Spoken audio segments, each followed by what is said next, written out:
What is going on, Raptors Nation? Luca here, back with another video. And the Toronto Raptors have not gotten off to a good start this season.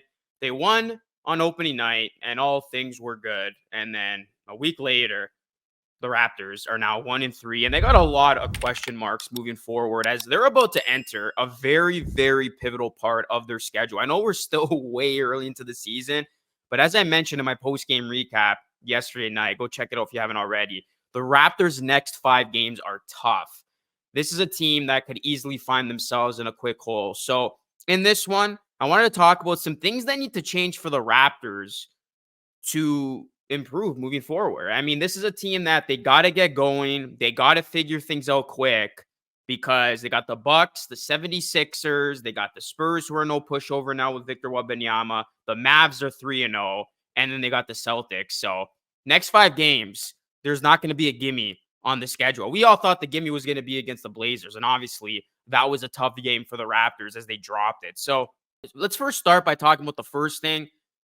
The half-court offense has been very poor for the Raptors. Per Michael Grange, the Raptors are last in the NBA in points per play in the half-court, and this was actually a quote from Jakob Poeltl, which Grange put out, and it basically summarizes how this new offense has gone. And this is what Jakob Poeltl said, and I quote, "We're trying to apply the stuff that we do in practice to the game.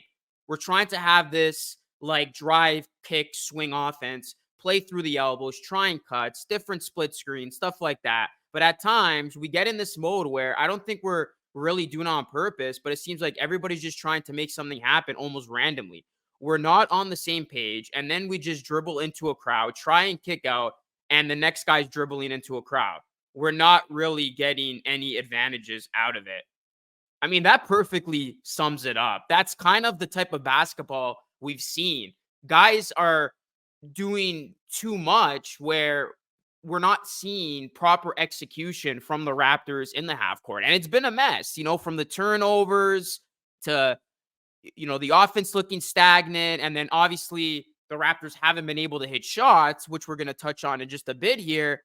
But this Darko Rajakovic offense, I mean, the 0.5 offense looks so good in the preseason that in the regular season, it just seems like a lot of stuff is being rushed, and the Raptors have not looked good in the half court at all. And then this is going to tie into something that the Raptors need to improve on, their shooting. I mean, this was an area of concern for me going into the season. I thought it was going to look a little bit better going into the season, but right now it does not look good. I mean, the Raptors are 27th in the league in field goal percentage. They're only shooting at 42.5% to this point. They're 21st in three-point percentage, including that debacle of a three-point outing they had against the Blazers.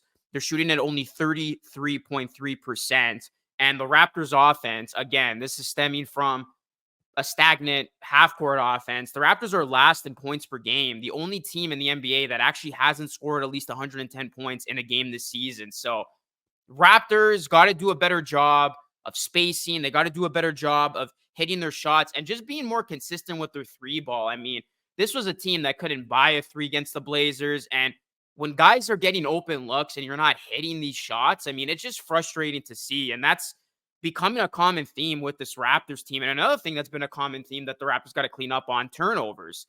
Playing very sloppy at times, trying to force the issue. Raptors, they are 21st in the league in turnovers, averaging 15.5 per game. And we've seen it, rushing things. And, they had a lot of turnovers against the 76ers, against the Bulls, last night included. So the sloppiness has been an issue. And then you look at, finally, another thing the Raptors got to improve on. I mean, their bench play has been very, very disappointing. The Raptors right now are 24th in bench scoring, averaging just 28 points per game. Obviously, there was a big bench discrepancy in that game against the Blazers.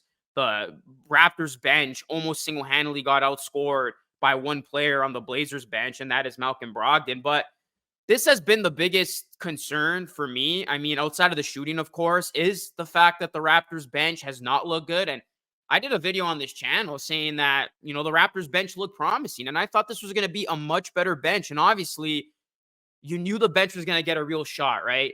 Playing under Darko Rajakovic, who wanted to go with a longer rotation. You knew these key second unit guys were going to be playing in these games. I mean, Jalen McDaniels hasn't registered a point in the first 4 games of the season. That's 40 plus minutes of action. I mean, that has been disappointing because I actually thought Jalen McDaniels was going to be a big contributor from off the bench. Malachi Flynn, I don't want to just pin it on him, but we know he has been disappointing.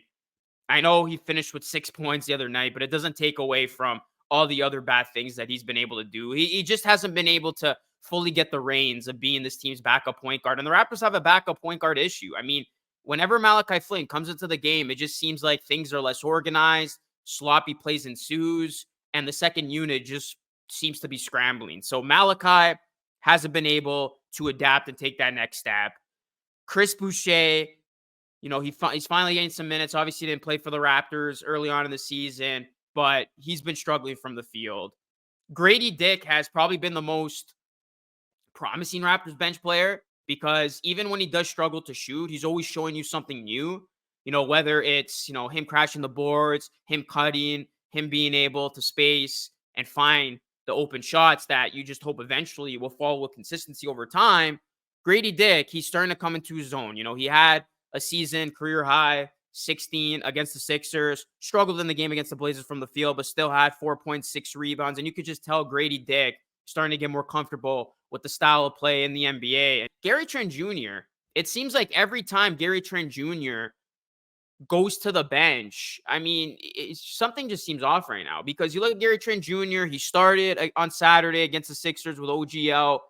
He had a decent outing. At least he scored 16 points. He put up a ton of shots, but he goes back to the bench and he was a ghost in that game against the Blazers. He only had 3 points, didn't look himself, looked very disengaged. And this was the biggest determining factor on whether or not the Raptors bench was going to be special. If Gary Trent Jr. really embraced that sixth man role and was that key guy that the Raptors could count on from the second unit, and in essence, he would help propel some of these other guys, and that just hasn't happened. I mean, Gary Trent Jr., he hasn't quite fully embraced and played to the type of level that we all expect him to play with the second unit. And is this a question of Gary Trent Jr.'s mindset not being there? Is this a guy that he really wants to start? As he obviously does want to start, but he was trying to be the ultimate professional. But are we starting to see the after effects of that, of a guy who deep down doesn't like the role that he's in, and as a result, his play is suffering? So these are all major concerns for the Raptors, who are trying to extend the rotation, but they're just not getting the proper production from their bench needed in order to win these games. And a perfect example was in the third quarter. Scotty Barnes single-handedly brought the Raptors back. He was cooking the Blazers. He goes to the bench. Second unit guys come in with a couple minutes left in that third, and the Blazers make a run. And from that point on, the Blazers never relinquished it, and they went on to win the game. So this can happen, and we've seen it now. It being a common theme. The Raptors starters get off to a good start. They hold their own, and then as soon as some of the bench guys come in, the rotations that we have seen, the lineups, soon as it's mixed and matched and you have some of these second unit guys coming in, it usually has been disaster for the Raptors, and the team goes on another run. And, another big thing, and this is, grouped into scoring and offense, are these scoring droughts. Whether it's the second unit guys coming in, or the Raptors just get on these runs where they fail to score the basketball, allowing for the other team to make a run. That has been an issue for this team and an area of concern. So, I mean, there's been a lot of flaws. And, one last thing I'll say about the bench is you got to almost ask yourself, like, at this point, you got to give it a go with Otto Porter Jr. Like, if he's ready to go, if he's healthy, he's a veteran, he's a 3-and-D guy, your bench needs a spark, why not throw Otto Porter Jr. out there if he's ready to go? I mean, why else did you bring him in? And that is a guy who I think can give you more than what we've seen some of these other guys give you.